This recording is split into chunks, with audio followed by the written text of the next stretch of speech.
Existe uma porta em sua mente que você nunca tentou abrir. Atrás dela não existe o barulho da preocupação, mas o silêncio do poder. Não existe o caos da reação, mas a calma da sabedoria. Eu não tenho a chave para essa porta. Ninguém tem. Meu único papel aqui é ser um mensageiro que vai te mostrar onde dentro de você as 20 chaves sempre estiveram guardadas. Se você sente o chamado para essa jornada silenciosa, para dentro de si mesmo, então meu convite é que você se inscreva. Deixe que seja o seu primeiro ato de escuta profunda, um compromisso silencioso com o seu próprio despertar. A primeira chave está aqui. Vamos encontrá-la juntos. Princípio 1. O código da vacuidade, a fonte oculta da força. Iniciamos a nossa jornada para construir uma mente inabalável com o código fundamental, a chave mestra que abre todas as outras 19 portas da sua fortaleza interior. Este é o primeiro princípio, o código da vacuidade, a fonte oculta de toda a força. Peço que respire fundo e abra sua mente, pois o que vou revelar agora é a base de toda a liberdade que você procura em sua vida. A maioria de nós passa os dias reagindo às sombras, lutando contra fantasmas e se ferindo com paredes que, na verdade, são feitas de fumaça. O código da vacuidade é a luz que revela a verdadeira natureza dessa fumaça, devolvendo o poder para as suas mãos. Pense por um instante naquilo que mais lhe causa dor ou perturbação. Pode ser a crítica de alguém que você respeita, o medo de uma doença, a dor de uma perda, a ansiedade diante de uma responsabilidade. Nós tratamos essas coisas como se fossem objetos sólidos e permanentes, como se fossem rochas pesadas, que somos forçados a carregar. Sentimos seu peso, sua densidade, sua presença opressora em nossa mente. Nós acreditamos na solidez e na realidade absoluta delas. O primeiro e mais profundo código do Sutra do Coração nos ensina a verdade mais libertadora que existe. Nada disso é inerentemente sólido. A vacuidade, ou shunyata em sânscrito, não significa um nada, um abismo de inexistência. Esse é o maior e mais comum dos enganos. A vacuidade é o exato oposto. É o potencial infinito e a liberdade para que tudo possa existir, surgir e se transformar. Pense no céu. O céu em si é vazio, mas é exatamente essa vastidão vazia que permite que o sol, a lua, as estrelas e as nuvens existam e se movam livremente. Agora, imagine que a sua mente é este céu, e os seus pensamentos, suas emoções, suas dores e suas alegrias são as nuvens. As nuvens possuem uma forma, possuem uma cor. Podem ser leves e brancas ou escuras e carregadas de tempestade, mas nenhuma nuvem é permanente. E mais importante, nenhuma nuvem é o céu. Elas surgem, se transformam e, inevitavelmente, se dissolvem na vastidão da sua consciência. O código da vacuidade é o despertar para a verdade de que você não é a nuvem, você é o céu. Quando uma palavra dura é dirigida a você, ela parece uma pedra atirada em sua direção. Mas a vacuidade lhe ensina a ver que essa palavra é apenas uma vibração no ar, uma nuvem de som que só adquire o poder de feri-lo quando você se identifica com ela, quando você a agarra e a solidifica dentro de sua mente, dando-lhe um significado fixo e pessoal. A força oculta deste princípio reside exatamente aqui. Se as coisas não possuem uma natureza fixa e independente, então elas não têm o poder inerente de definir você ou de controlar a sua paz. O poder está com quem observa. O sofrimento não nasce dos eventos da vida, mas do nosso apego a eles, da nossa insistência em dar-lhes um significado sólido e imutável. Nós nos apegamos a uma identidade, como eu sou uma pessoa fracassada, e essa autoimagem sólida se torna uma profecia que se cumpre sozinha. Nós nos apegamos a uma dor como aquela traição me arruinou, e carregamos os cacos daquele momento como se fossem a totalidade de quem somos. A vacuidade chega para quebrar esses moldes. Ela sussurra em seu ouvido: você não é o fracasso. Você é a consciência que experienciou o evento do fracasso. Você não foi arruinado. Você é o céu vasto através do qual a nuvem da traição passou. Esta é a fonte de um poder inimaginável.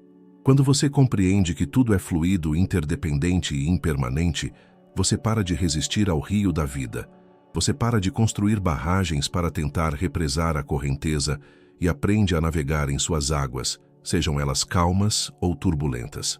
A verdadeira força não vem de ser uma rocha que tenta resistir ao fluxo, pois até a rocha mais dura é, com o tempo, transformada em areia. A verdadeira força vem de ser como a própria água, que se adapta, que contorna, que flui e que sempre encontra seu caminho, pois sua natureza é a própria mudança. Mas como aplicar esta visão tão elevada e profunda quando uma flecha de dor aguda nos atinge no meio da vida?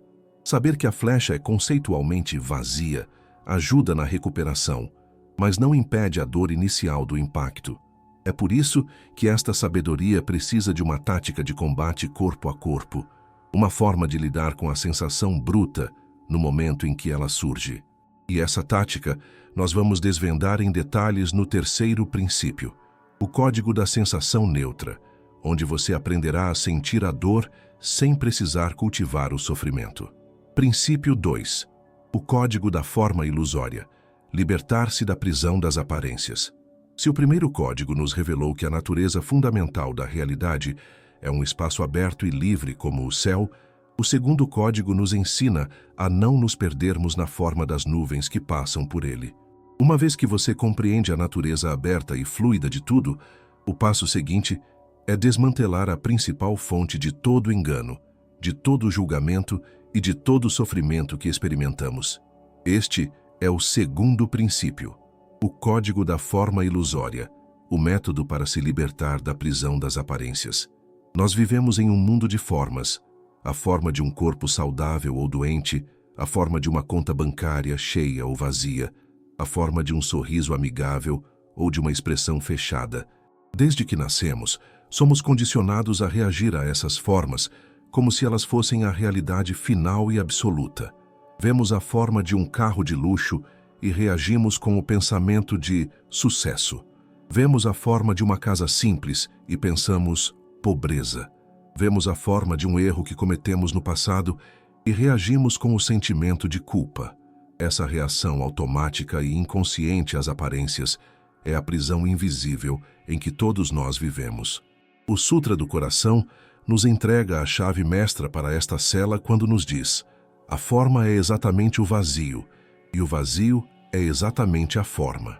Esta frase, que soa como um enigma, é a declaração de liberdade mais radical que existe.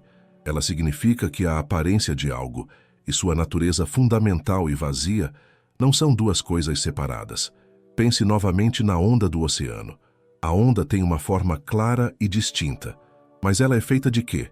Ela é feita de oceano. Você não consegue extrair a ondalidade da água. A forma, a onda, é inseparável de sua natureza vazia e fluida, o oceano. Agora, aplique isso à sua vida. O sucesso tem uma forma, mas ele é uma onda passageira em um oceano de esforço, sorte e interconexões.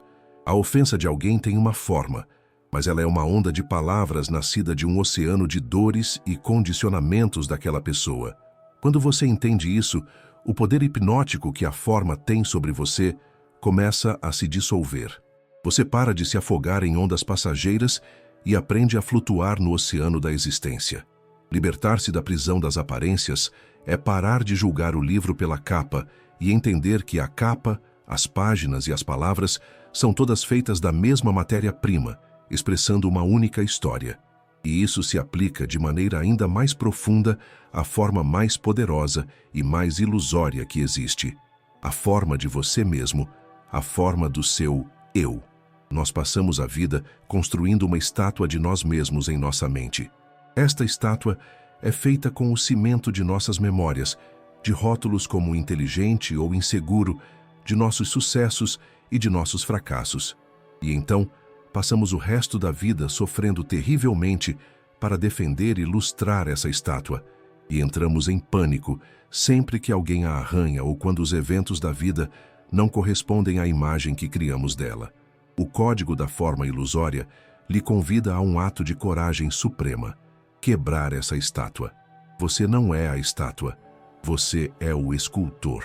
E mais profundamente, você é o próprio mármore em estado bruto, o potencial infinito de onde qualquer forma pode surgir.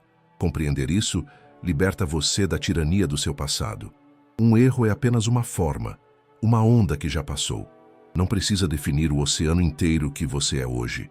Com este código, você desenvolve uma visão de raio-x que penetra as superfícies e vê a realidade interconectada por trás de tudo. Você se torna um sábio, não um reator. Compreender que a forma é uma ilusão é como descobrir, de repente, que as barras da sua cela nunca estiveram trancadas. Você percebe que a prisão das aparências é, e sempre foi, uma escolha. Mas então, a pergunta mais importante de todas surge. Se a porta da cela está aberta, por que continuamos agindo como prisioneiros? Por que nossa mente, por puro hábito, continua a reagir às mesmas sombras e a se encolher diante dos mesmos espantalhos? A resposta para isso não está na forma externa, mas no software que roda dentro da nossa própria consciência. É um padrão, um programa antigo. E para desativar esse piloto automático que nos sabota, precisamos de uma chave de programação específica. Essa chave é o quinto princípio, o código da intenção criadora.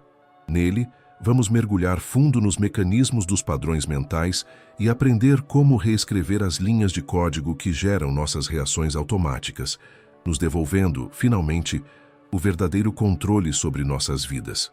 Princípio 3. O código da sensação neutra. Sentir a dor sem cultivar o sofrimento. No primeiro código, nós descobrimos que a realidade é um espaço aberto, e no segundo que as formas que surgem nesse espaço são ilusórias. Agora chegamos ao teste prático, ao campo de batalha do dia a dia. Chegamos ao código que constrói a sua armadura. Você foi ofendido, sentiu uma dor física, recebeu uma notícia ruim. O impacto inicial é inevitável. Isso é o que no budismo se chama de a primeira flecha. É a dor limpa, o evento em si, a sensação física ou emocional pura. É impossível viver neste mundo sem ser atingido ocasionalmente por essa primeira flecha. O problema e a fonte de 99% de todo o sofrimento humano não está nela. Está na segunda flecha. E a segunda flecha, esta sim, nós atiramos em nós mesmos. A segunda flecha é a nossa reação à primeira. É a história que contamos sobre a dor. É o turbilhão de pensamentos de "por que eu? Isso não é justo. Eu não vou aguentar. Aquela pessoa me arruinou." É a culpa, a vergonha, a raiva, a autopiedade. Essa segunda flecha transforma a dor limpa e passageira em um sofrimento sujo, pegajoso e duradouro. O código da sensação neutra é a arte de sentir a primeira flecha sem jamais atirar a segunda. É a técnica para permitir que a sensação pura exista sem construir uma narrativa catastrófica ao redor dela. Como se faz isso? Através da observação radicalmente honesta. Quando a dor surgir, seja ela qual for, sua tarefa não é lutar contra ela, não é negá-la e nem se afogar nela. Sua tarefa é observá-la como um cientista observaria um fenômeno em um laboratório. Respire fundo e volte sua atenção para o corpo. Onde exatamente você sente essa emoção? É um aperto no peito? Um nó na garganta? Um calor no estômago? Descreva a sensação para si mesmo, mas com uma linguagem neutra. Em vez de dizer, "estou com uma ansiedade terrível", diga, "sinto uma vibração rápida na área do meu peito." Em vez de "estou destruído pela tristeza", diga, "sinto uma pressão atrás dos meus olhos e uma sensação de peso nos ombros." Ao fazer isso, você está desarmando a história. Você está separando o fato, que é a energia da sensação no seu corpo, da ficção, que é o drama que sua mente cria sobre ela. A sensação física é apenas energia.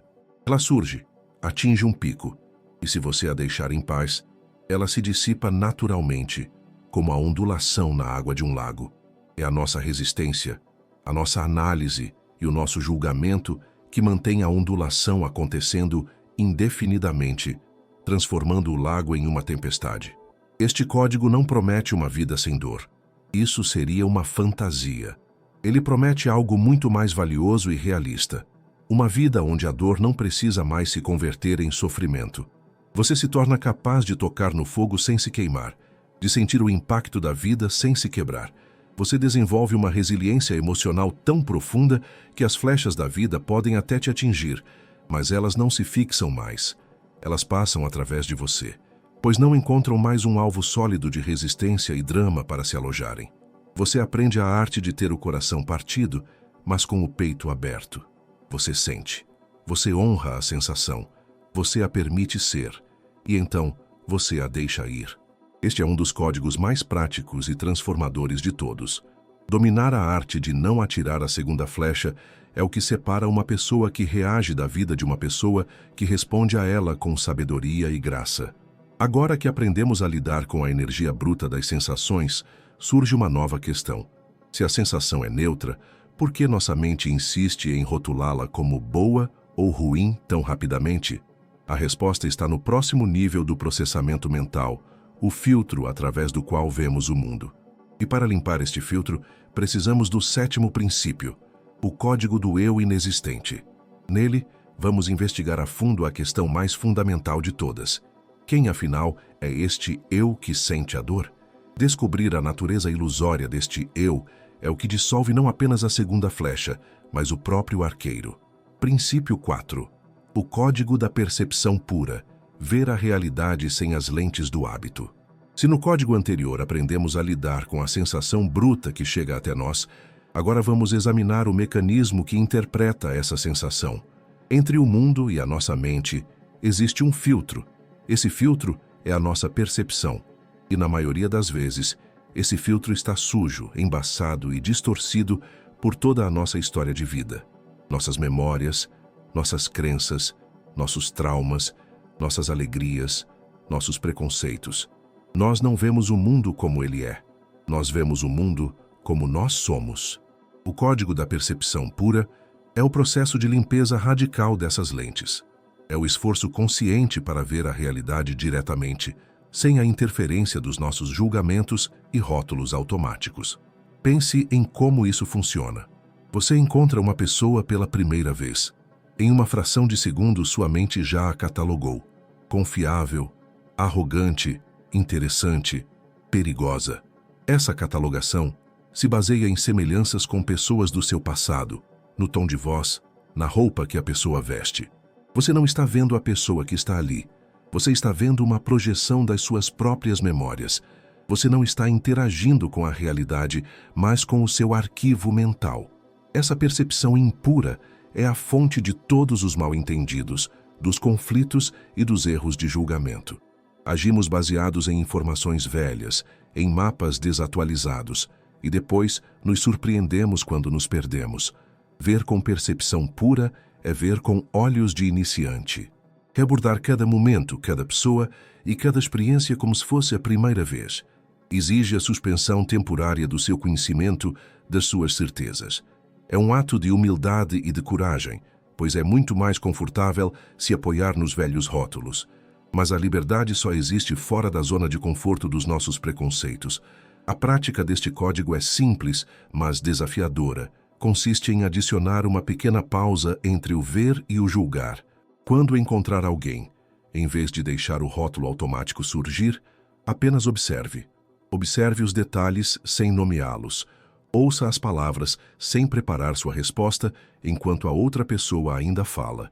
Quando um desafio surgir no seu trabalho, em vez de imediatamente rotulá-lo como um desastre, observe-o em silêncio por um momento. Quais são os fatos? Quais são as oportunidades ocultas? Quais são as suas suposições? Ao fazer isso, você está rasgando o roteiro do seu piloto automático. Você está criando um espaço para que a realidade se revele a você em sua complexidade e em sua totalidade, em vez de forçá-la a caber nas caixinhas limitadas da sua mente. Você descobre que a pessoa arrogante talvez seja apenas tímida, que o desastre no trabalho é, na verdade, a porta de entrada para a inovação. Você começa a ver a beleza em coisas que antes ignorava e a questionar coisas que antes aceitava como verdades absolutas. A percepção pura é o que permite a um artista ver 1000 tons de verde em uma floresta, enquanto a maioria de nós vê apenas árvores. É o que permite a um cientista fazer uma descoberta revolucionária em um dado que todos os outros olharam, mas não viram de verdade. É a qualidade de atenção que gera sabedoria, criatividade e compaixão. Quando você limpa as lentes da percepção, você não muda o mundo. Você muda a sua capacidade de interagir com ele de forma habilidosa e eficaz.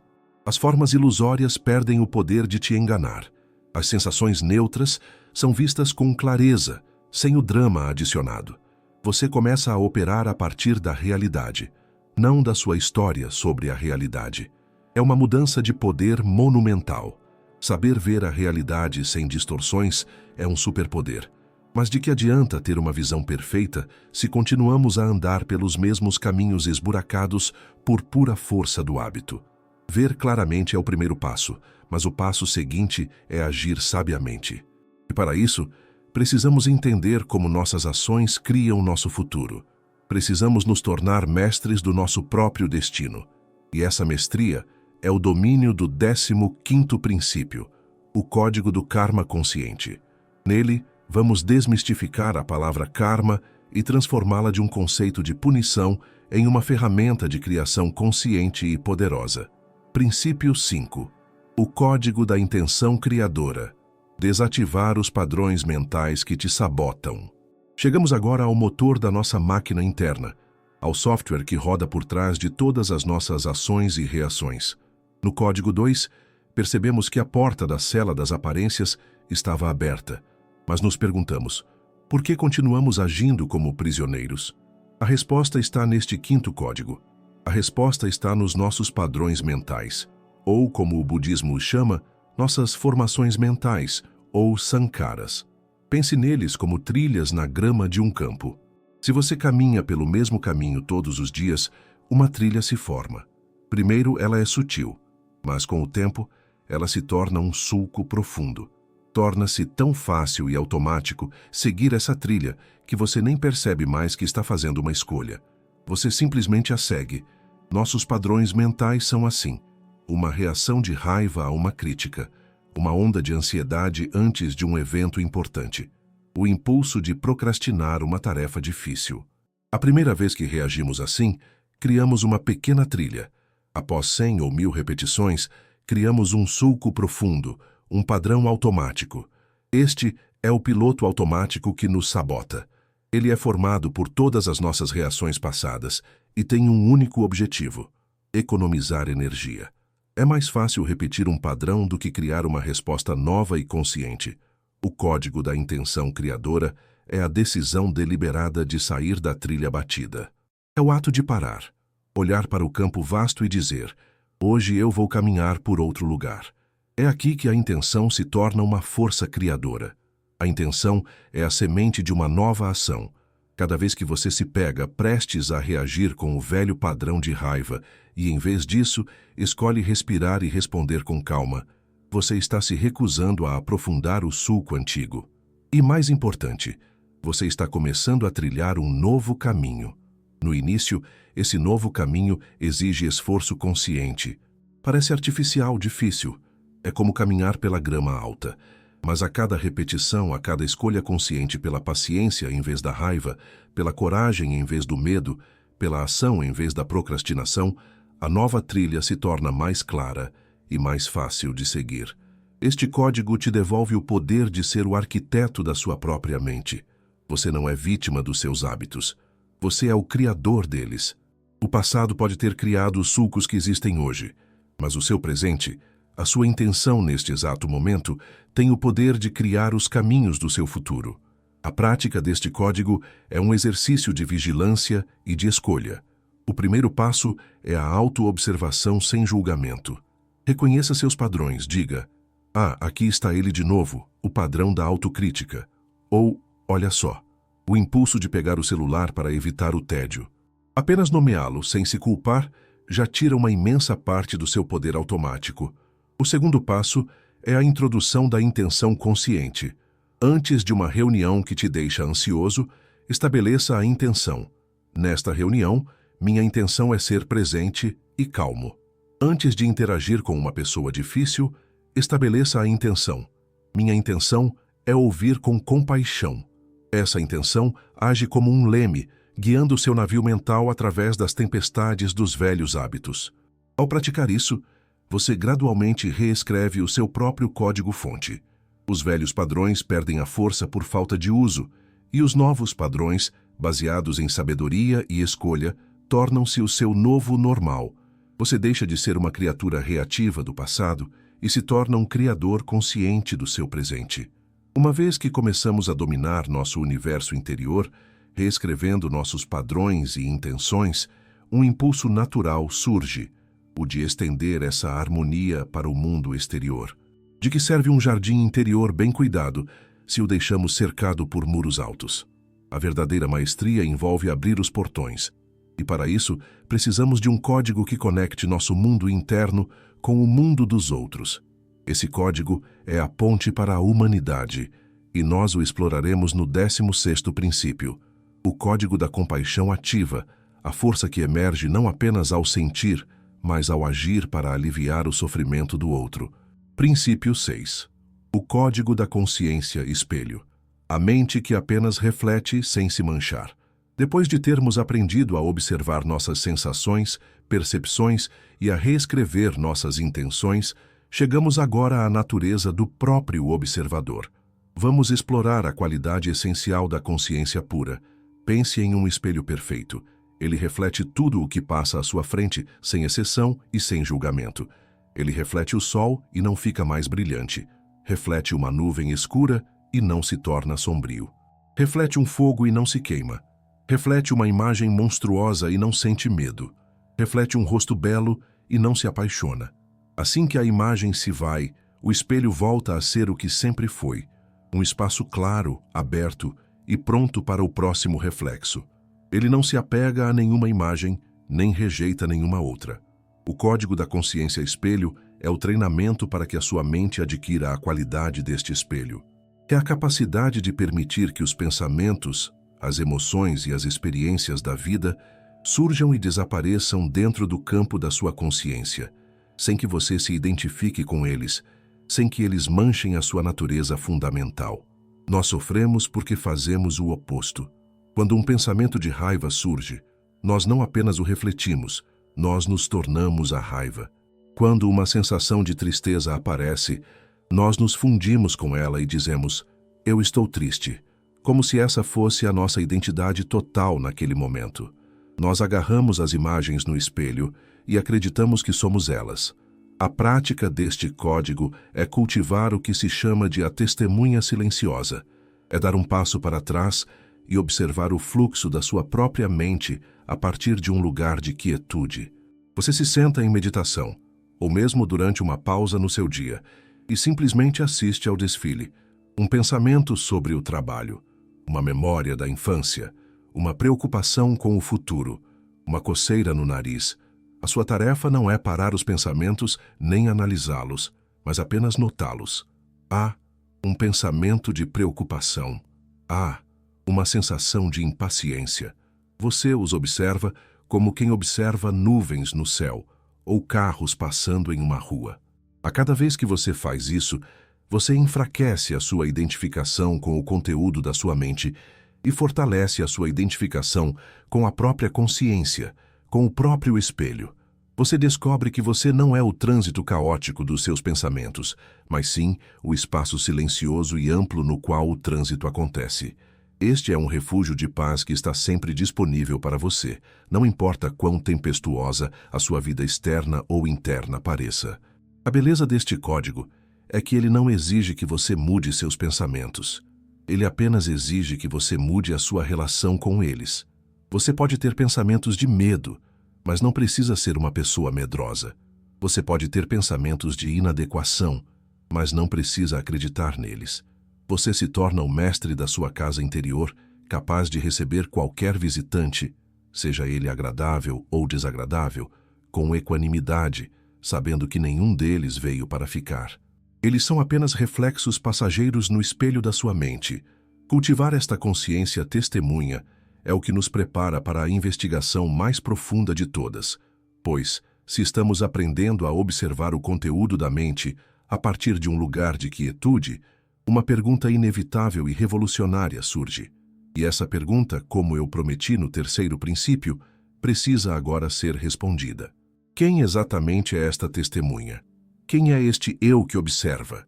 Para desvendar este mistério final do observador, chegamos ao coração da sabedoria budista, ao sétimo princípio, o código do eu inexistente.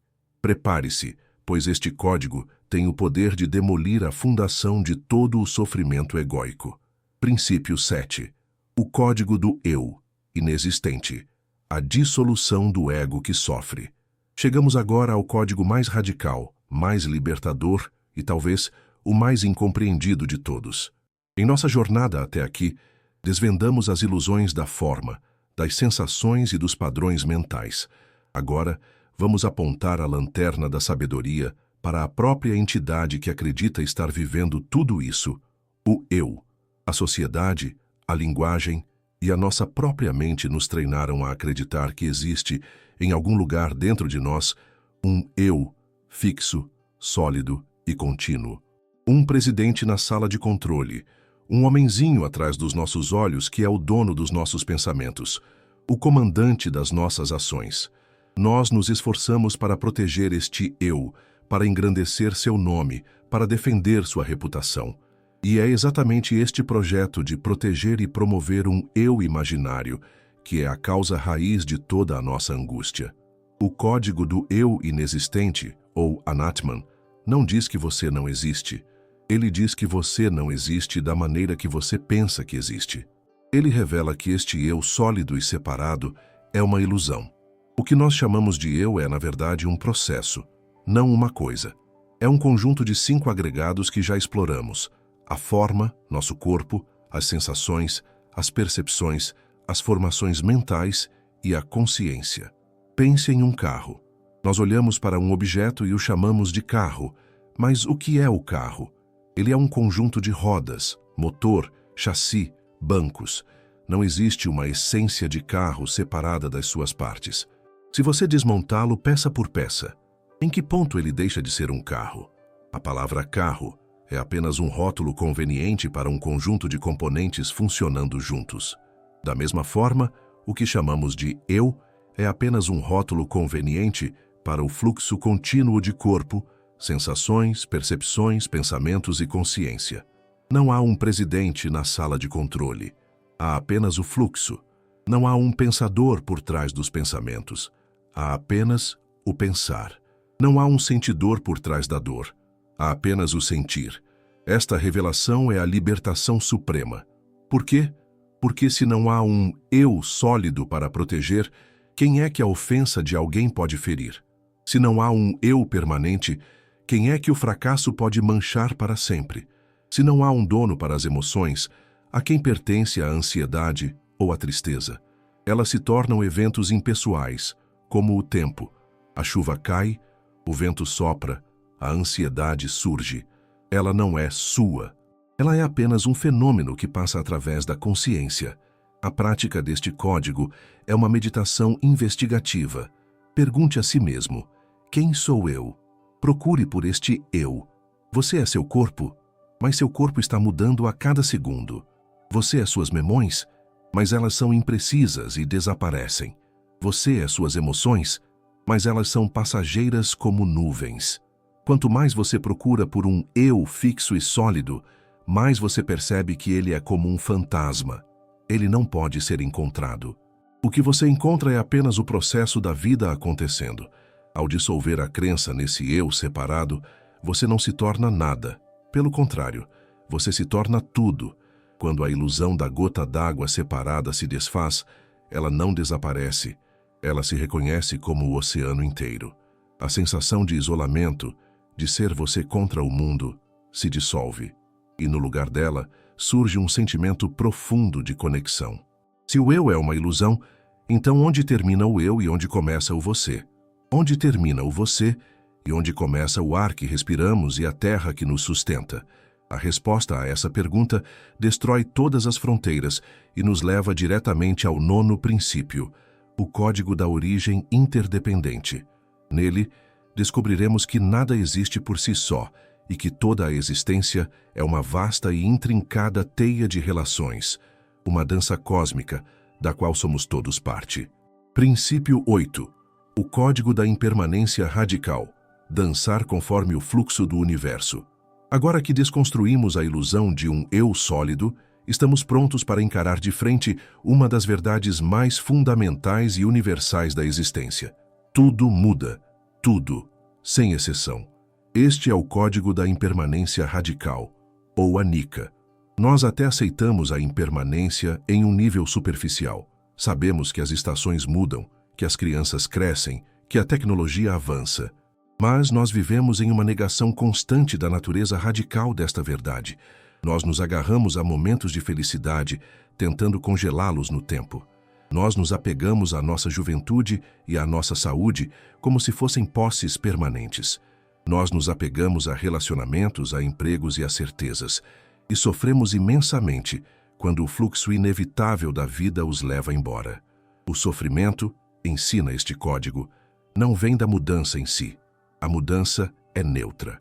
O sofrimento vem da nossa resistência à mudança.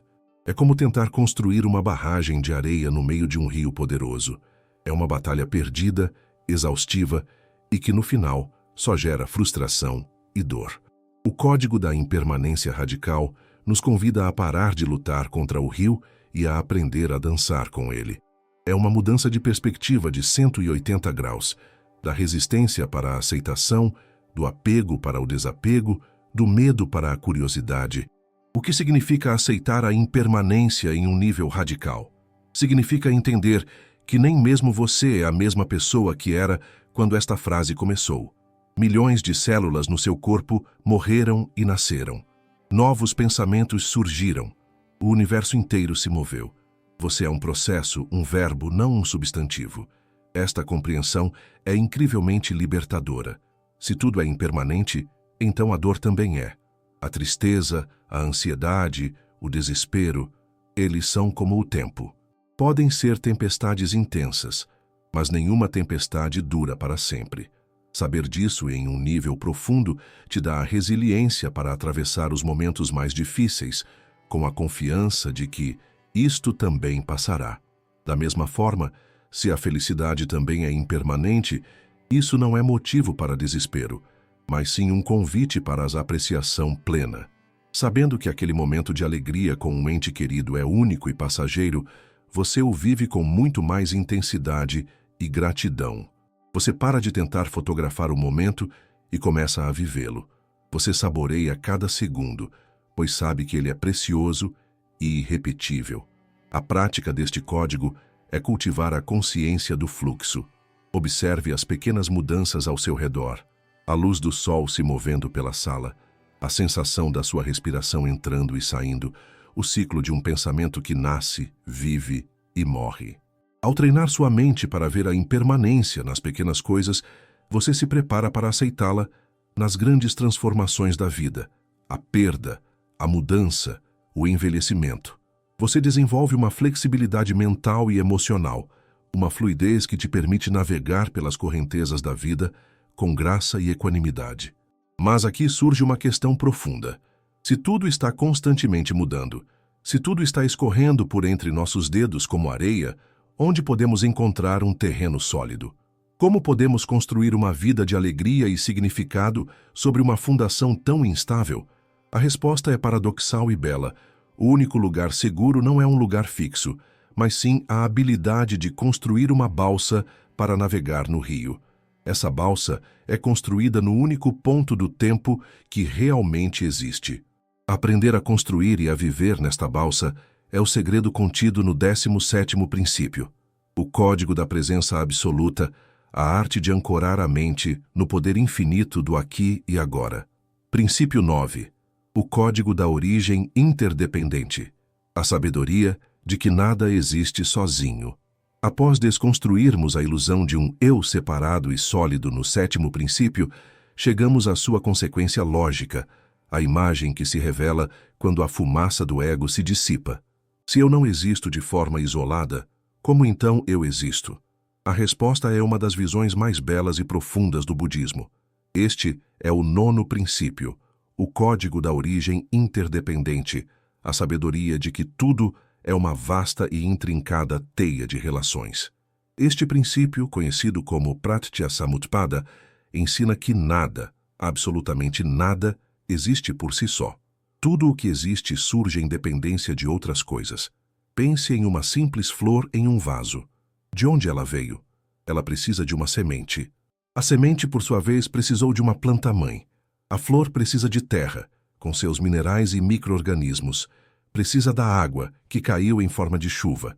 A chuva veio de nuvens, que se formaram pela evaporação da água de rios e oceanos. A flor precisa do sol, nossa estrela que está a 150 milhões de quilômetros de distância, para fazer a fotossíntese.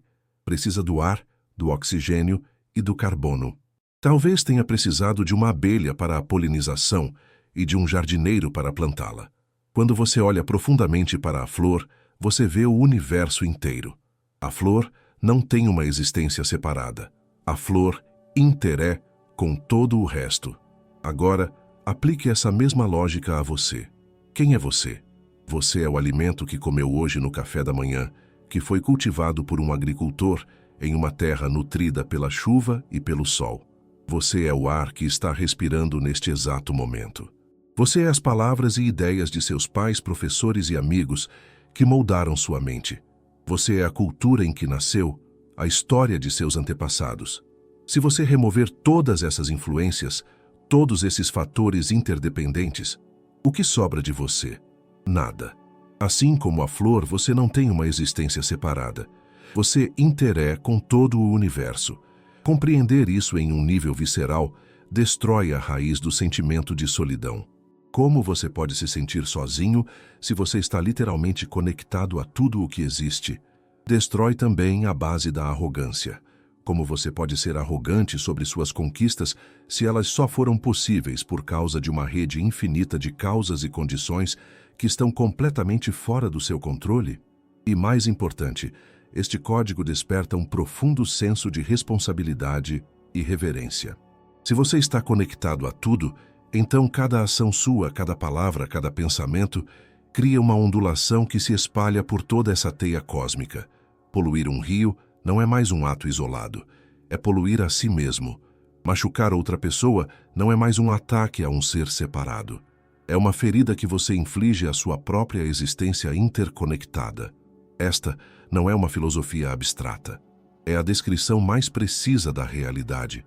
A física quântica moderna começa a ecoar essa antiga sabedoria, mostrando como partículas que estiveram conectadas permanecem influenciando uma a outra, não importa a distância. Nós vivemos em uma dança cósmica de mutualidade. Cada ser, desde o menor inseto até a maior das estrelas, tem seu papel nesta coreografia.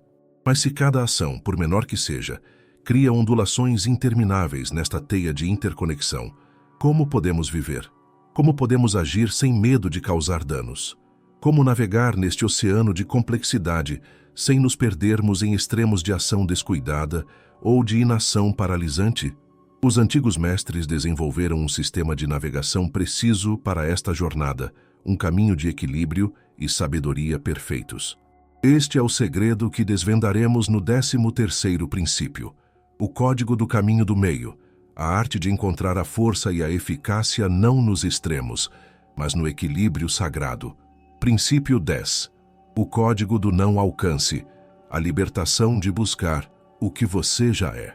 Agora chegamos a um dos códigos mais sutis, paradoxais e finalmente mais libertadores de toda esta jornada.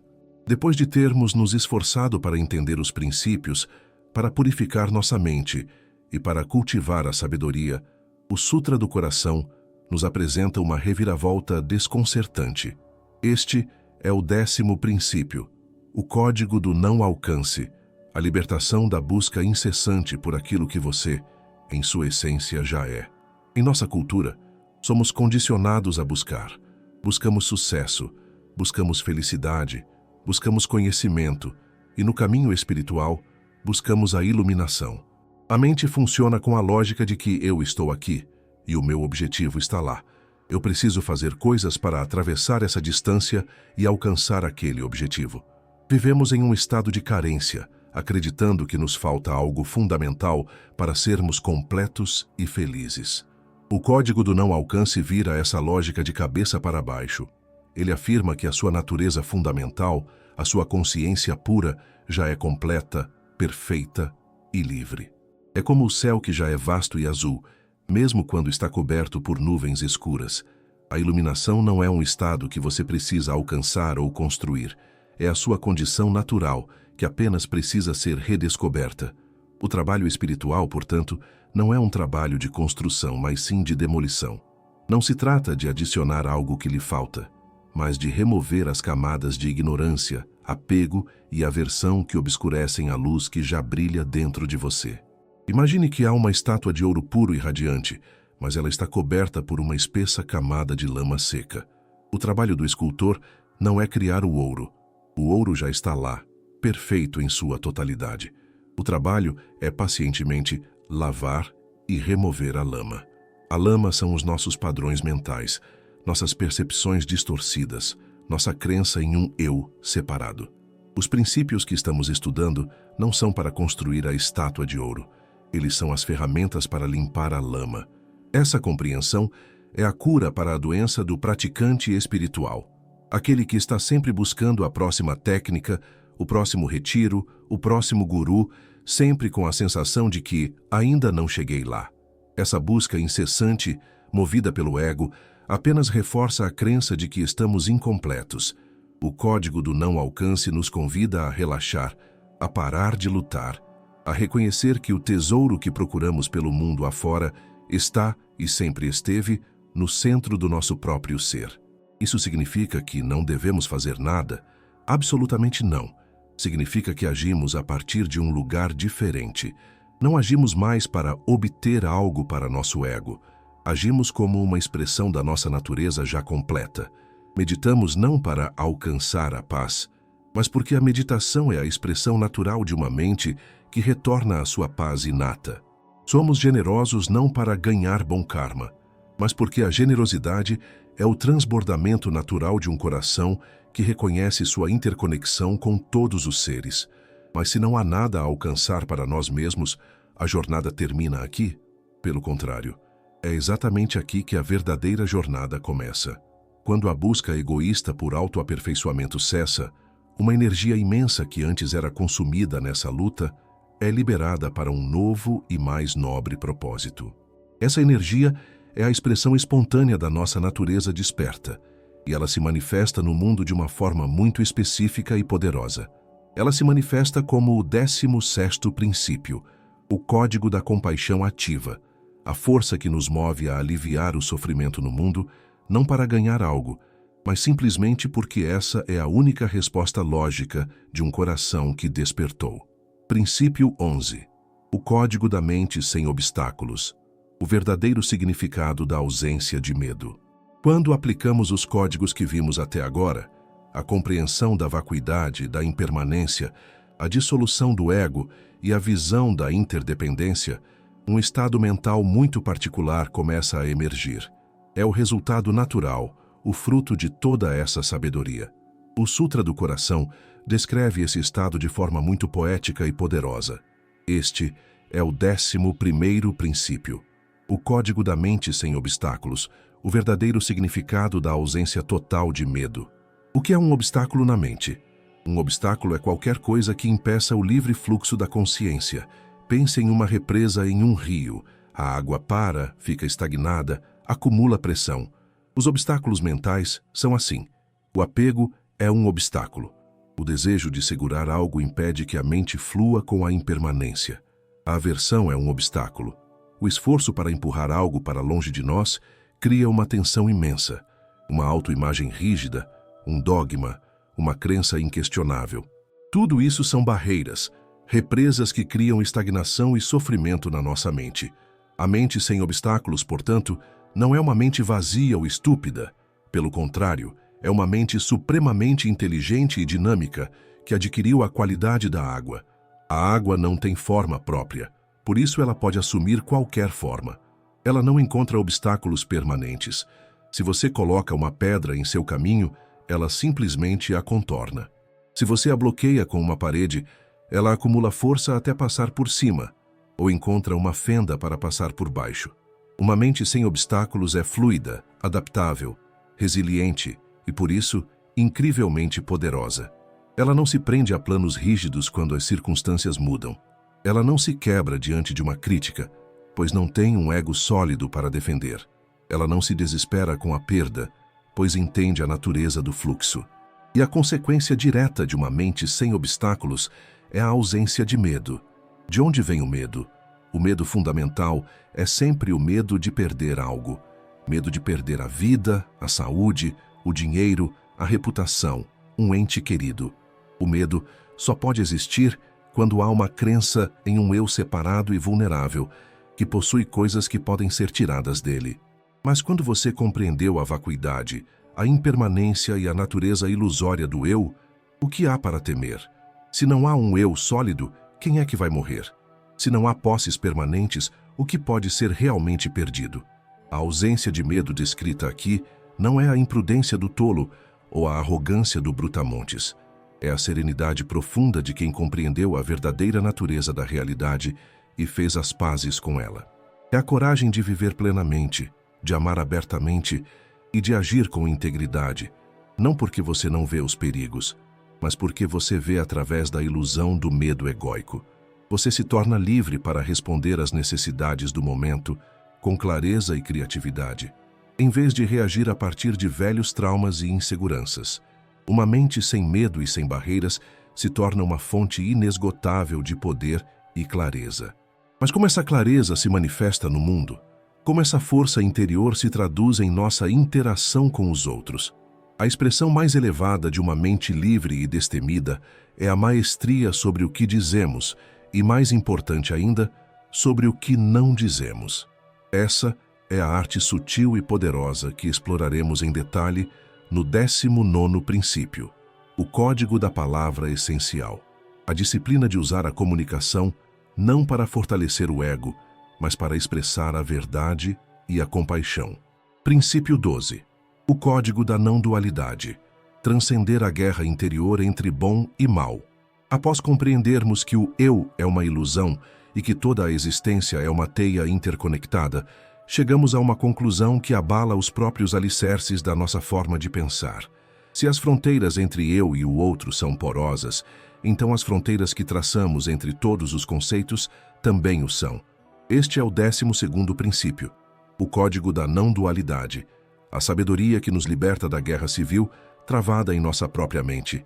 Desde a infância, somos ensinados a dividir o mundo em pares de opostos, bom e mal, certo e errado, sucesso e fracasso, sagrado e profano, luz e escuridão.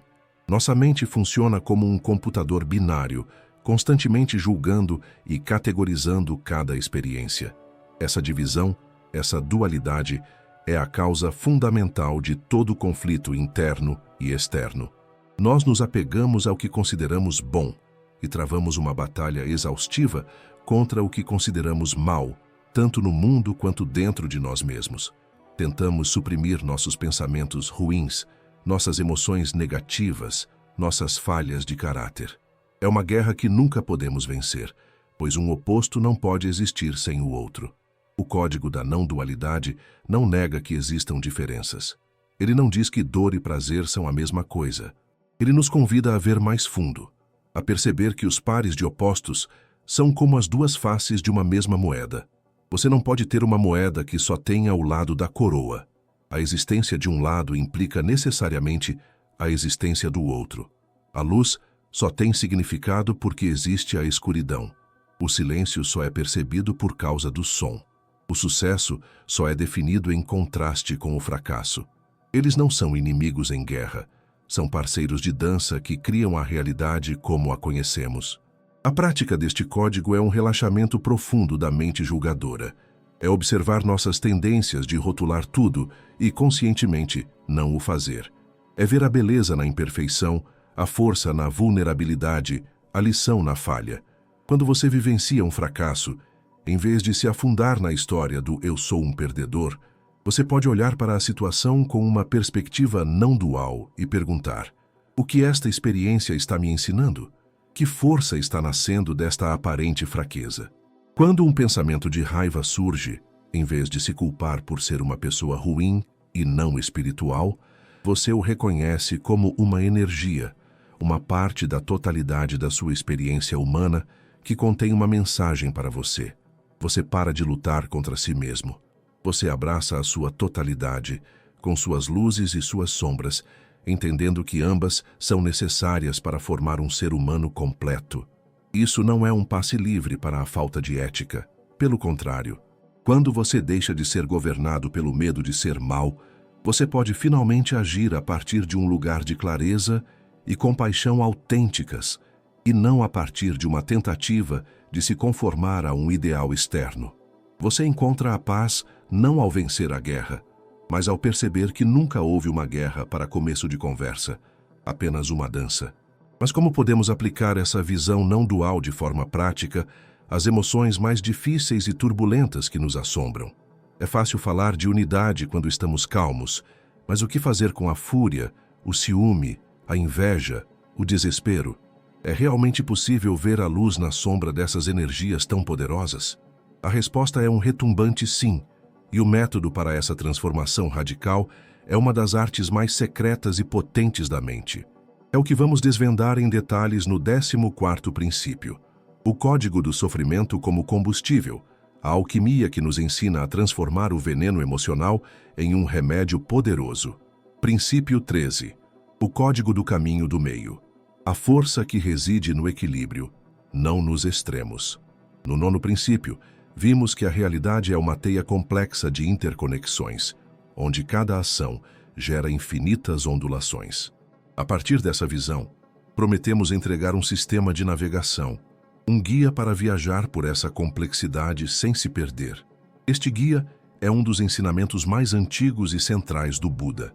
Este é o 13º princípio, o código do caminho do meio, a arte de encontrar a força, a sabedoria e a eficácia no equilíbrio sagrado, e não nos extremos. A mente humana tem uma tendência natural para os extremos.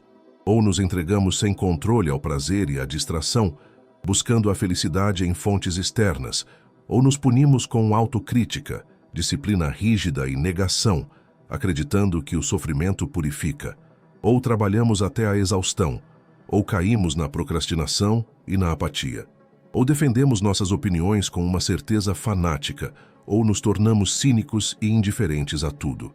Esses extremos são as valas nas duas laterais da estrada da vida. Ambos os lados levam ao sofrimento.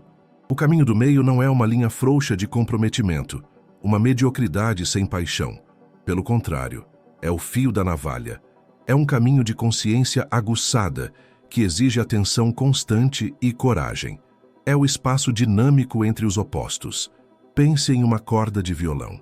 Se ela estiver muito frouxa, o extremo da indulgência, ela não produz som.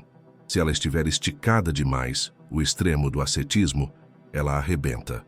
Apenas na tensão perfeitamente equilibrada, no caminho do meio, é que a música pode ser criada.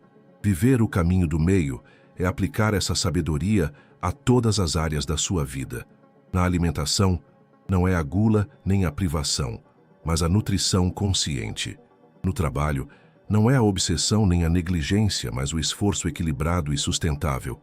No cuidado com o corpo, não é o sedentarismo nem o exercício extenuante, mas o movimento que traz saúde e alegria. Nas nossas crenças não é o dogmatismo cego, nem o ceticismo paralisante, mas a abertura para aprender, mantendo um discernimento crítico. A prática deste código é um ato contínuo de autoajuste. É como um equilibrista em uma corda bamba, que está constantemente fazendo microajustes para se manter no centro. Você precisa estar atento às suas próprias tendências. Você tende mais à autoindulgência ou à autocrítica? Tende a se esforçar de mais ou de menos? Conhecer suas próprias inclinações é o primeiro passo para encontrar o seu ponto de equilíbrio. Quando você se perceber caindo em um extremo, não se julgue. Apenas reconheça e gentilmente traga-se de volta ao centro. Este caminho cultiva uma força que é ao mesmo tempo flexível e resiliente. Os carvalhos rígidos e fortes quebram na tempestade, enquanto o bambu flexível, que se curva com o vento, sobrevive. O caminho do meio te ensina a ser como o bambu. Você aprende a ser disciplinado sem ser rígido, a relaxar sem ser negligente, a ser compassivo sem ser ingênuo. Você se torna uma pessoa muito mais eficaz no mundo, pois suas ações não nascem mais de impulsos reativos e extremos, mas de uma clareza e de um equilíbrio internos. Seguir o caminho do meio é ter o mapa mais preciso para a jornada da vida, o guia que nos impede de cair nas valas do sofrimento. Mas todo viajante experiente sabe que um mapa, por melhor que seja, não é nada sem uma bússola que aponte a direção a cada novo passo, a cada encruzilhada. Qual é a bússola que nos mantém nesse caminho a cada decisão que tomamos, a cada palavra que dizemos? Essa bússola interna, que calibra a direção de nossas ações, é a qualidade da nossa intenção. E aprender a dominar e a purificar essa bússola é a essência do 15º princípio, o Código do Karma Consciente. Princípio 14. O Código do Sofrimento como Combustível, a alquimia que transforma dor em poder.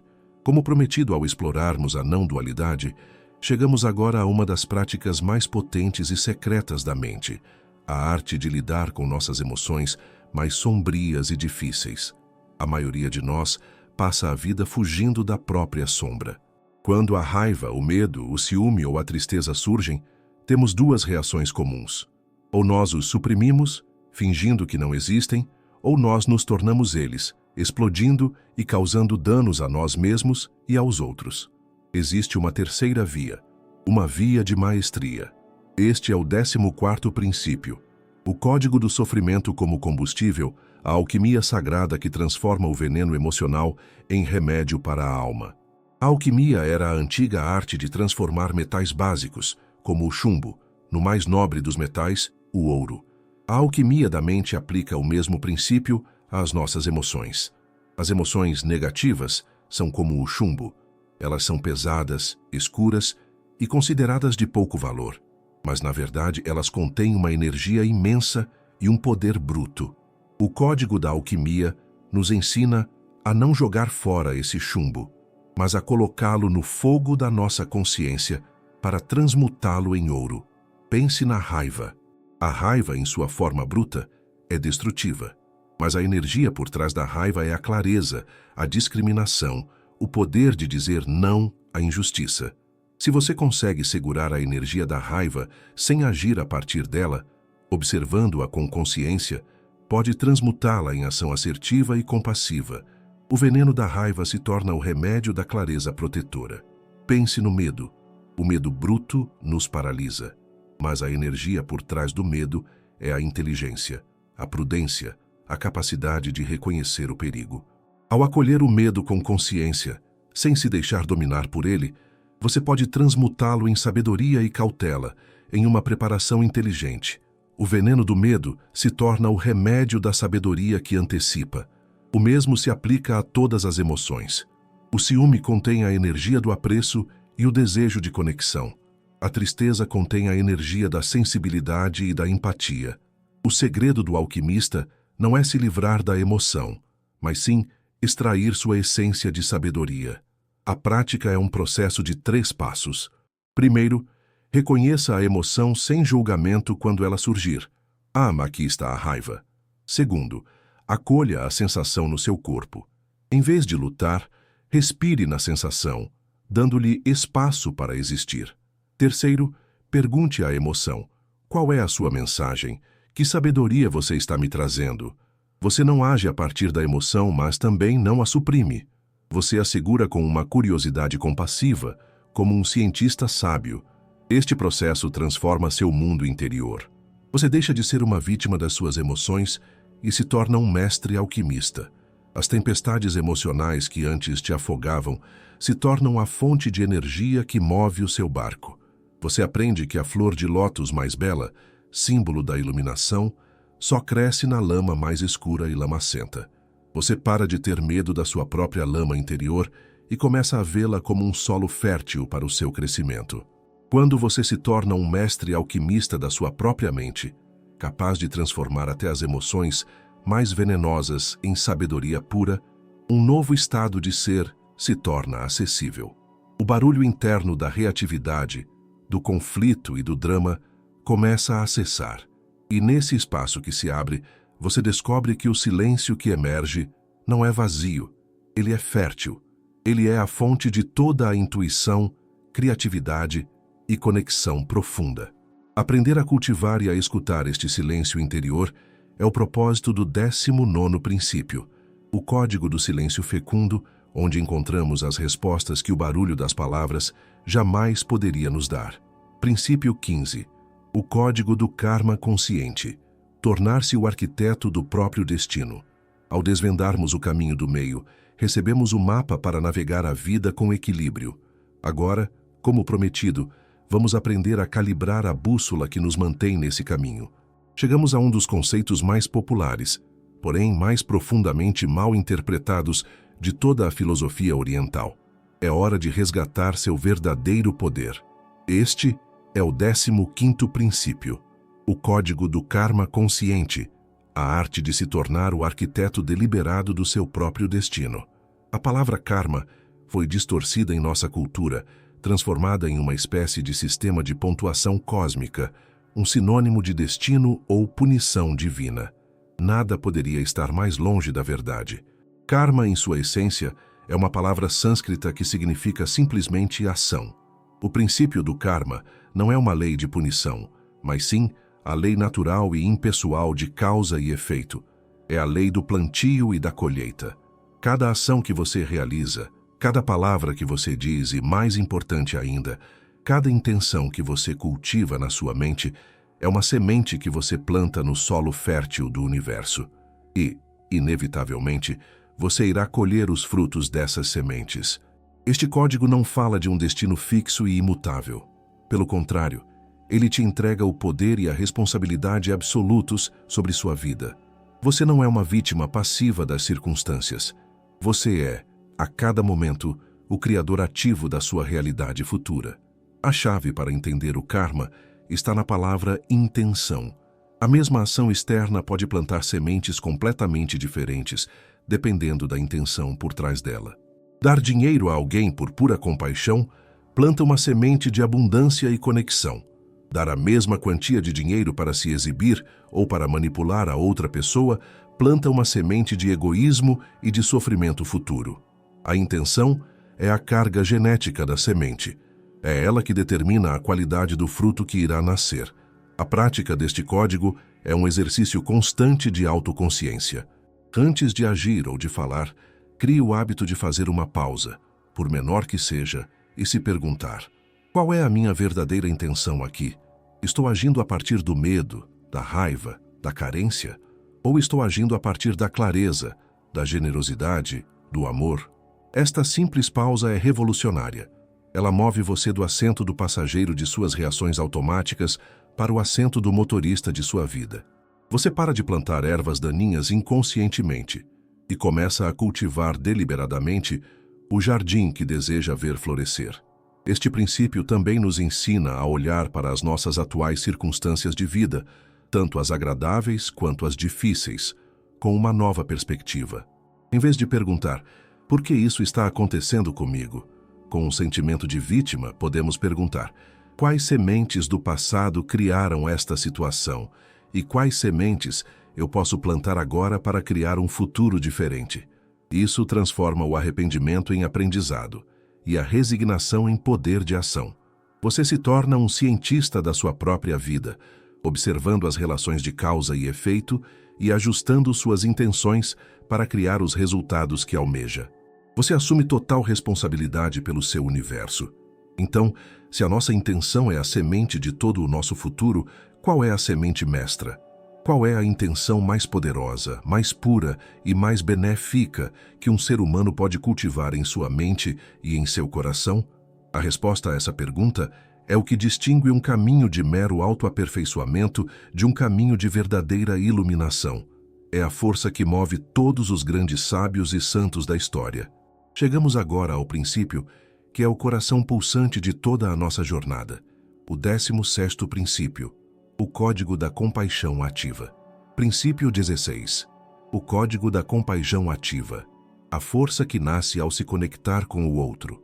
Chegamos agora ao coração da jornada, Todos os princípios que exploramos até aqui, a sabedoria da vacuidade, a dissolução do ego, o entendimento do karma, convergem e encontram sua expressão mais elevada neste código.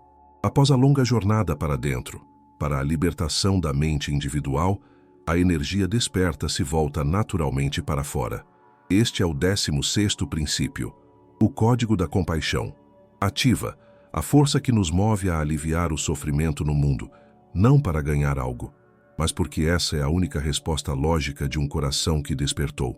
A compaixão, ou karuna, no budismo, é frequentemente confundida com pena ou dó, mas ela é fundamentalmente diferente. A pena cria distância. Ela olha de cima e diz, coitado dele naquela situação terrível. A compaixão derruba todos os muros. Nascida da sabedoria da interconexão e do não-eu, ela sente junto e diz, sua dor reverbera em mim, pois não estamos separados. É a capacidade de sentir com o outro, não apenas por ele. É o reconhecimento de que o sofrimento de qualquer ser vivo é o nosso próprio sofrimento. Este princípio enfatiza a palavra ativa. A compaixão não é um sentimento passivo e sentimental. É um impulso corajoso para a ação. É a determinação de fazer o que for possível, por menor que seja, para aliviar a dor, o medo e a confusão onde quer que os encontremos. Pode ser uma ação grandiosa, como dedicar a vida a uma causa humanitária, mas na maioria das vezes, ela se manifesta nas pequenas coisas. Uma palavra gentil para alguém que está sofrendo, um ouvido atento para um amigo em crise, um gesto de generosidade para um estranho, a decisão de não prejudicar nenhum ser vivo, desde um inseto até uma pessoa. A compaixão ativa é a expressão natural de uma mente que se libertou da prisão do egocentrismo. Quando a preocupação obsessiva com eu, mim, meu diminui, um espaço imenso é liberado em nossa mente e em nosso coração. Esse espaço é preenchido por uma preocupação genuína pelo bem-estar dos outros. Ajudar os outros deixa de ser uma obrigação moral ou uma forma de ganhar pontos no céu. Torna-se uma fonte de alegria, a expressão mais autêntica da nossa verdadeira natureza. É o ideal do Bodhisattva, aquele ser que, mesmo tendo a capacidade de alcançar a paz final, escolhe retornar a este mundo repetidamente até que todos os seres, sem exceção, estejam livres do sofrimento. Esta é a forma mais heróica de coragem. A prática deste código começa com nós mesmos. Não podemos oferecer água de um poço seco. Devemos começar cultivando autocompaixão, perdoando nossas falhas, tratando a nós mesmos com a mesma gentileza que ofereceríamos a um bom amigo. A partir dessa base de autocuidado, nossa capacidade de cuidar dos outros floresce. Em seguida, praticamos ao expandir nosso círculo de cuidado. Começamos com nossos entes queridos, depois com nossos conhecidos, depois com as pessoas com quem temos dificuldade e, finalmente, com todos os seres vivos sem distinção. Nós treinamos nossa mente para desejar ativamente que todos sejam felizes e livres do sofrimento. Mas como podemos sustentar essa compaixão ativa sem nos esgotarmos? Como podemos ser um porto seguro para os outros se nosso próprio barco é jogado de um lado para o outro pelas ondas da vida? Para que a compaixão seja eficaz e sustentável, ela precisa brotar de uma fonte de estabilidade inabalável. Precisamos daquela balsa que prometemos construir para navegar o rio da impermanência.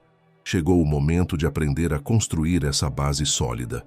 Chegamos ao 17º princípio, o código da presença absoluta. A arte de encontrar a única terra firme que existe em todo o universo. Princípio 17. O código da presença absoluta. Ancorar a mente no poder infinito do agora. Como prometido, ao contemplarmos a natureza radical da impermanência, chegamos agora à construção da nossa balsa, a descoberta do único terreno firme em um universo em constante fluxo. Passamos a maior parte da nossa vida mental em dois lugares que não existem, o passado e o futuro. O passado é um fantasma, uma coleção de memórias que só existem como traços em nosso cérebro. O futuro é uma miragem, uma projeção da nossa imaginação. Viver nesses dois reinos ilusórios é a fonte de quase toda a nossa angústia. O passado nos traz culpa, arrependimento e ressentimento. O futuro nos traz ansiedade, preocupação e medo. Este é o 17º princípio, o código da presença absoluta, a arte de resgatar sua consciência dessas terras fantasmas e ancorá-la firmemente no único lugar onde a vida realmente acontece, o aqui e o agora. O momento presente é o seu único ponto de contato com a realidade. Pense nisso. Você nunca experienciou nada fora do agora. Mesmo quando você se lembra do passado, você o está fazendo agora. Quando você planeja o futuro, você também o está fazendo agora. A vida é uma sucessão infinita de momentos presentes. O problema é que nossa mente, por hábito, ignora este fato. Estamos fisicamente em um lugar, mas mentalmente em outro. Estamos conversando com alguém, mas planejando o que vamos fazer a seguir. Estamos comendo uma refeição, mas revivendo uma discussão de ontem. Essa divisão é o que nos faz sentir desconectados, vazios e insatisfeitos. O código da presença absoluta é a prática de unificar mente e corpo no mesmo lugar e no mesmo tempo. A arte do mindfulness, da atenção plena, é trazer a totalidade da sua atenção para a sua experiência do momento, seja ela qual for. Se você está lavando a louça, sinta a temperatura da água em suas mãos, ouça o som dos pratos, veja o brilho da espuma, transforme uma tarefa mundana em uma meditação, em uma celebração da vida. Se está caminhando, sinta o contato dos seus pés com o chão, o ar em seu rosto, os sons ao seu redor. Praticar a presença não significa que você nunca mais pensará no passado ou no futuro. Significa que você o fará de forma consciente e intencional. Você usará o passado para aprender com ele e o futuro para planejar, mas não irá mais morar neles. Você aprende a visitá-los como um viajante sábio, mas sempre retorna à sua verdadeira casa, o agora. Este é o terreno firme que procurávamos. Enquanto o conteúdo da sua vida está sempre mudando, a presença do agora é a única constante. É o espaço eterno no qual a dança da impermanência acontece. Ancorar-se neste espaço te dá uma estabilidade e uma paz que nenhuma circunstância externa pode abalar. Quando a ansiedade sobre o futuro surgir, você pode gentilmente trazer sua atenção de volta para a sua respiração, aqui e agora. Quando a tristeza do passado te assombrar, você pode focar na sensação dos seus pés no chão, aqui e agora. O agora é o seu refúgio, sua fortaleza. Quando você ancora sua consciência no poder do agora, o barulho incessante da mente, que vive pulando entre as memórias do passado e as projeções do futuro, finalmente começa a se acalmar. E pela primeira vez, você pode começar a experimentar o que existe por trás de todo esse ruído. Você descobre um silêncio que não é vazio ou assustador, mas sim cheio de potencial. Um silêncio que fala. Explorar a profundidade e a sabedoria contidas nesse espaço sagrado é a jornada que faremos no 19º princípio, o Código do Silêncio Fecundo. Princípio 18. O Código da Serenidade Oceânica. Manter a calma no centro da tempestade. Ao longo desta jornada, aprendemos a ver a realidade com clareza, a agir com compaixão e a nos ancorar no poder do agora. O resultado natural da integração de todos esses códigos é o florescimento de um dos 4 estados mentais mais sublimes descritos pelo Buda, uma qualidade conhecida como UPK. Este é o 18º princípio, o Código da Serenidade Oceânica, a arte de manter uma paz inabalável no centro exato da tempestade da vida. A serenidade ou equanimidade é frequentemente confundida com indiferença, frieza ou apatia, mas ela é o seu exato oposto. A indiferença é um mecanismo de defesa, um fechamento do coração para não sentir dor. A serenidade oceânica é um estado de coração radicalmente aberto, que sente tudo, mas que é tão vasto e profundo que nada pode perturbar seu centro. Pense no oceano. Na superfície pode haver ondas gigantes, furacões, tsunamis. A agitação pode ser violenta e assustadora.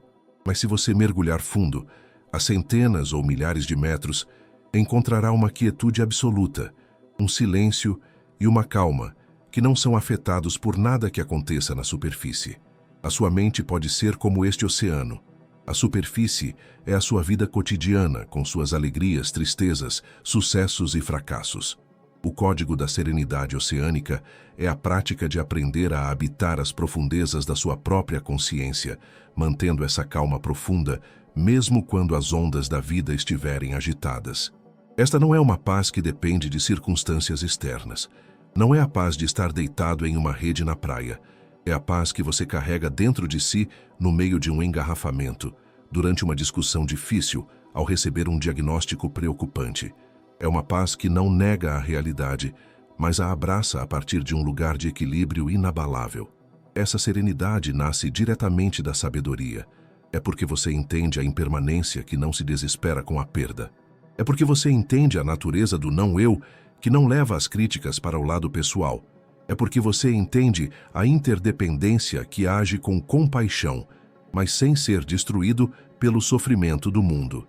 Você se torna como um médico de emergência experiente que consegue sentir uma compaixão imensa pelo paciente e agir com total foco e eficácia para salvá-lo, sem ser paralisado pelo pânico ou pelo desespero.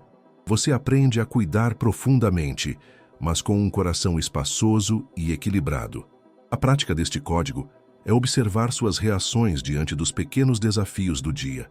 Observe a sua tendência a ser puxado para o drama, para a reatividade, e a cada vez, gentilmente, convide-se a mergulhar mais fundo, a encontrar aquele lugar de silêncio e calma que existe por trás do barulho. Respire fundo e sinta a estabilidade da terra sob seus pés, a vastidão do céu acima da sua cabeça. Lembre-se de que você é o oceano, não apenas a onda passageira. Uma mente que alcançou esta serenidade oceânica não tem mais a necessidade compulsiva de preencher cada momento com barulho, com palavras, com distrações. Ela descobre que o silêncio não é um vazio a ser temido, mas sim um campo fértil, um espaço sagrado onde a mais profunda sabedoria pode florescer. E como prometido em nossa jornada, é hora de mergulhar nas profundezas deste oceano de quietude para encontrar as respostas que o som jamais poderia nos oferecer. Estamos prontos para o 19º princípio, o Código do Silêncio Fecundo. Princípio 19. O Código do Silêncio Fecundo. Encontrar respostas, onde as palavras terminam. Chegamos a um lugar de profunda quietude, após aprendermos a acalmar as tempestades emocionais e a encontrar a serenidade do oceano interior, descobrimos um novo território, um espaço que nossa cultura barulhenta e hiperconectada nos ensinou a temer, o silêncio. Mas este não é um silêncio vazio. Este é o 19º princípio, o Código do Silêncio Fecundo, a arte de descobrir a sabedoria, a criatividade e a paz que só podem ser encontradas quando o barulho da mente incessante finalmente se cala. Vivemos imersos em ruído, ruído externo de trânsito, de notificações, de conversas, e pior ainda, o ruído interno do nosso próprio diálogo mental. O crítico, o planejador, o preocupado, o sonhador. Essa mente tagarela, ou mente de macaco, como é chamada no budismo, nunca para. Ela salta de galho em galho, de um pensamento para o outro, nos mantendo em um estado de agitação constante e nos impedindo de ouvir a nossa própria voz interior, a nossa intuição. O Código do Silêncio Fecundo é a prática de, deliberadamente, criar espaços de quietude em nossa vida. É a coragem de desligar os dispositivos, de sentar-se consigo mesmo sem a necessidade de fazer nada, apenas ser. No início, esse silêncio pode ser desconfortável. Quando o ruído externo cessa, o ruído interno parece ficar ainda mais alto. Todos os pensamentos e emoções que reprimimos vêm à superfície. A prática é não fugir, é acolher tudo o que surge nesse silêncio com a mesma consciência espelho que já aprendemos, e gradualmente, à medida que você se senta com o desconforto, a mente começa a se assentar, a poeira baixa e a água do lago se torna cristalina. É neste silêncio claro e fecundo que a mágica acontece. As soluções para problemas complexos, que você não conseguia encontrar com o pensamento lógico, surgem de repente, como um flash de insight. A criatividade, que estava bloqueada pela ansiedade de performance, começa a fluir sem esforço. Você começa a sentir uma conexão mais profunda consigo mesmo e com o mundo. Uma sensação de paz que não depende de nenhuma condição. Este código também se aplica à nossa comunicação. Nós supervalorizamos o falar e subestimamos imensamente o poder do escutar e do silêncio na conversação. Falar sem parar é, muitas vezes, um sinal de insegurança. O verdadeiro poder reside em saber quando falar e, mais importante, quando ficar em silêncio. Um silêncio bem colocado pode ser mais eloquente do que 1000 palavras. Praticar o silêncio fecundo é aprender a escutar de verdade, não apenas com os ouvidos, mas com todo o seu ser, dando à outra pessoa o presente mais raro de todos, a sua presença total e sem julgamentos. Quando aprendemos a habitar e a escutar o silêncio, a jornada interior atinge sua plena maturidade. Nós temos o mapa dos princípios, a bússola da intenção, a armadura da equanimidade e a paz do silêncio. Agora o que falta? Falta o gesto final. A fórmula que condensa todos estes 19 códigos em uma única e poderosa expressão. A chave de ignição que podemos usar a qualquer momento para nos lembrar do caminho e de nosso potencial. Chegamos ao fim da lista e, ao mesmo tempo, ao portal do começo infinito. Chegamos ao 20º princípio, o código da travessia final, o mantra sagrado que nos leva para a outra margem.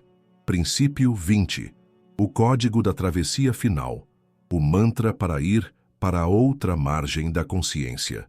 Nós chegamos ao cume da montanha. Percorremos 19 códigos de sabedoria e prática. E agora estamos diante da expressão mais condensada e potente de todo o Sutra do Coração. Este não é apenas mais um princípio, é a celebração e a ativação de todos os outros. Este é o 20º princípio, o código da travessia final encapsulado no mantra Gate Gate Parasam Gate Bodhi Svaha. Este mantra não é um feitiço mágico. É um mapa completo da jornada da consciência, da margem do sofrimento para a margem da liberação. Vamos decodificar juntos esta fórmula sagrada. A primeira palavra é gate. Significa ido ou vá. É o primeiro passo. É a decisão de sair da margem da ignorância, do sofrimento e da confusão. É reconhecer que há um caminho a ser percorrido e ter a coragem de começar a jornada. É o chamado para a ação. Em seguida, o mantra repete Gate, gate, ido, ido. Isso representa aprofundar a prática. Não basta dar o primeiro passo. É preciso ir além. É o processo de abandonar nossos apegos mais grosseiros, de começar a aplicar os códigos da impermanência e da forma ilusória. É a jornada de se desidentificar do ego. Depois vem Paragati, ido para a outra margem. Isso representa a travessia real do rio do sofrimento. É quando a sabedoria da vacuidade começa a florescer em nosso coração. É quando realmente compreendemos que não há um eu sólido e que o mundo é uma teia interdependente. Chegamos à margem da sabedoria, onde a paz começa a ser uma realidade, não apenas um conceito, mas a jornada não termina aí. O mantra continua com Parasangati, ido completamente, todos juntos, para a outra margem. Este é um passo crucial. Sam, em sânscrito, significa completamente ou todos juntos. Isso significa que a nossa liberação não é um empreendimento solitário, é a realização da compaixão ativa. É entender que a nossa verdadeira chegada à outra margem só é completa quando trazemos todos os seres conosco. É a união total da sabedoria com a compaixão. Não há mais separação entre minha paz e a paz do mundo. E, finalmente, o mantra culmina em Bodhi Svaha. Bodhi significa despertar ou iluminação. Svaha é como um amém, ou que assim seja. É uma exclamação de alegria, de realização, de chegada. É o selo final. É o reconhecimento de que a natureza desperta, à margem da liberação, sempre esteve aqui dentro de nós, esperando para ser redescoberta. Não era um lugar para ir, mas um estado para ser revelado. Este mantra é, portanto, o resumo de toda a nossa jornada de 20 princípios. Ele é o seu barco, seu mapa e seu destino, tudo em um só. Repeti-lo não é um ato de superstição, mas um ato de lembrança e de ativação. A cada sílaba, você está relembrando a si mesmo do caminho. Você está ativando a intenção de ir, gate, de se aprofundar, gate, de alcançar a sabedoria, paragat, de uni-la à compaixão, parasamgat, e de celebrar o despertar que já é seu por direito, bodhisvaha. Estes 20 códigos não são troféus para serem colecionados em sua mente. São ferramentas vivas para serem usadas em sua vida. São as chaves para construir sua fortaleza interior. Não para se esconder do mundo, mas para poder servi-lo com um coração aberto, corajoso e livre. A jornada não termina aqui. Ela começa agora, a cada momento em que você escolhe aplicar um destes códigos, a cada vez que você escolhe a consciência em vez da reação, a compaixão em vez do julgamento, a presença em vez da distração. A outra margem não é um lugar distante. É um estado de ser, acessível a você, aqui e agora. Que assim seja. E assim, com o eco do mantra final, gate, parasamgate, bodhisvaha, nós completamos o nosso círculo. Nós não apenas exploramos 20 princípios teóricos, nós recebemos as 20 chaves sagradas para a arquitetura de uma mente inabalável. Se você chegou até o fim desta jornada, saiba que isso não é um acidente. É um sinal da sua própria prontidão para despertar. Sua busca por força e clareza te trouxe até aqui. Mas o conhecimento por si só é apenas um mapa. Para chegar ao tesouro, você precisa dar o primeiro passo no terreno da sua própria vida. E aqui está o valor final que eu quero te entregar hoje, o seu primeiro passo prático, o seu desafio. Não tente praticar os 20 códigos de uma vez. Isso seria esmagador. Em vez disso, eu te convido a escolher apenas um. Volte em sua mente por toda a nossa jornada. Qual foi o código que mais vibrou com você? Qual chave parece ser a exata que você precisa para a porta que está trancada na sua frente agora? Foi o código da sensação neutra para lidar com a dor? Foi o código da compaixão ativa para curar seus relacionamentos? Foi o código da presença absoluta para silenciar a ansiedade? Escolha apenas um, e durante os próximos 7 dias, faça dele o seu único foco. Escreva-o em um papel, coloque-o como protetor de tela do seu celular. E se comprometa a aplicá-lo em cada oportunidade que surgir. Esta é a forma de transformar o conhecimento em sabedoria vivida. Construir a fortaleza interior é o primeiro passo, mas o verdadeiro teste vem quando o mundo bate à sua porta. É por isso que esta jornada não termina aqui. Ela está apenas começando. Na parte 2 desta série, nós vamos levar estes códigos para o campo de batalha da vida real. Nós vamos explorar como aplicar o código da vacuidade para superar uma demissão ou um término, como usar a compaixão ativa em um conflito familiar, como manter a serenidade oceânica durante uma crise financeira. Vamos transformar a filosofia em uma ferramenta prática para as situações mais difíceis da sua vida. Para não perder essa próxima etapa crucial, que é a ponte entre a sabedoria e a vida, eu te convido a se inscrever no canal e ativar as notificações. É a sua forma de dizer sim para a continuação desta jornada. E se esta jornada de hoje te trouxe algum valor, se uma única chave ressoou em seu coração, peço que você deixe o seu gostei neste vídeo. O seu like é mais do que um clique. Ele é um sinal para que esta mensagem de força e resiliência possa encontrar outras pessoas que, assim como você, estão buscando um caminho para uma mente inabalável. Como seu primeiro ato de compromisso, use a seção de comentários abaixo. Deixe nos comentários qual foi o código que você escolheu para praticar nesta semana. Compartilhar sua intenção é o primeiro passo para manifestá-la. A jornada é sua. As ferramentas estão em suas mãos. Eu te vejo na parte 2, para continuarmos a travessia. Fique em paz.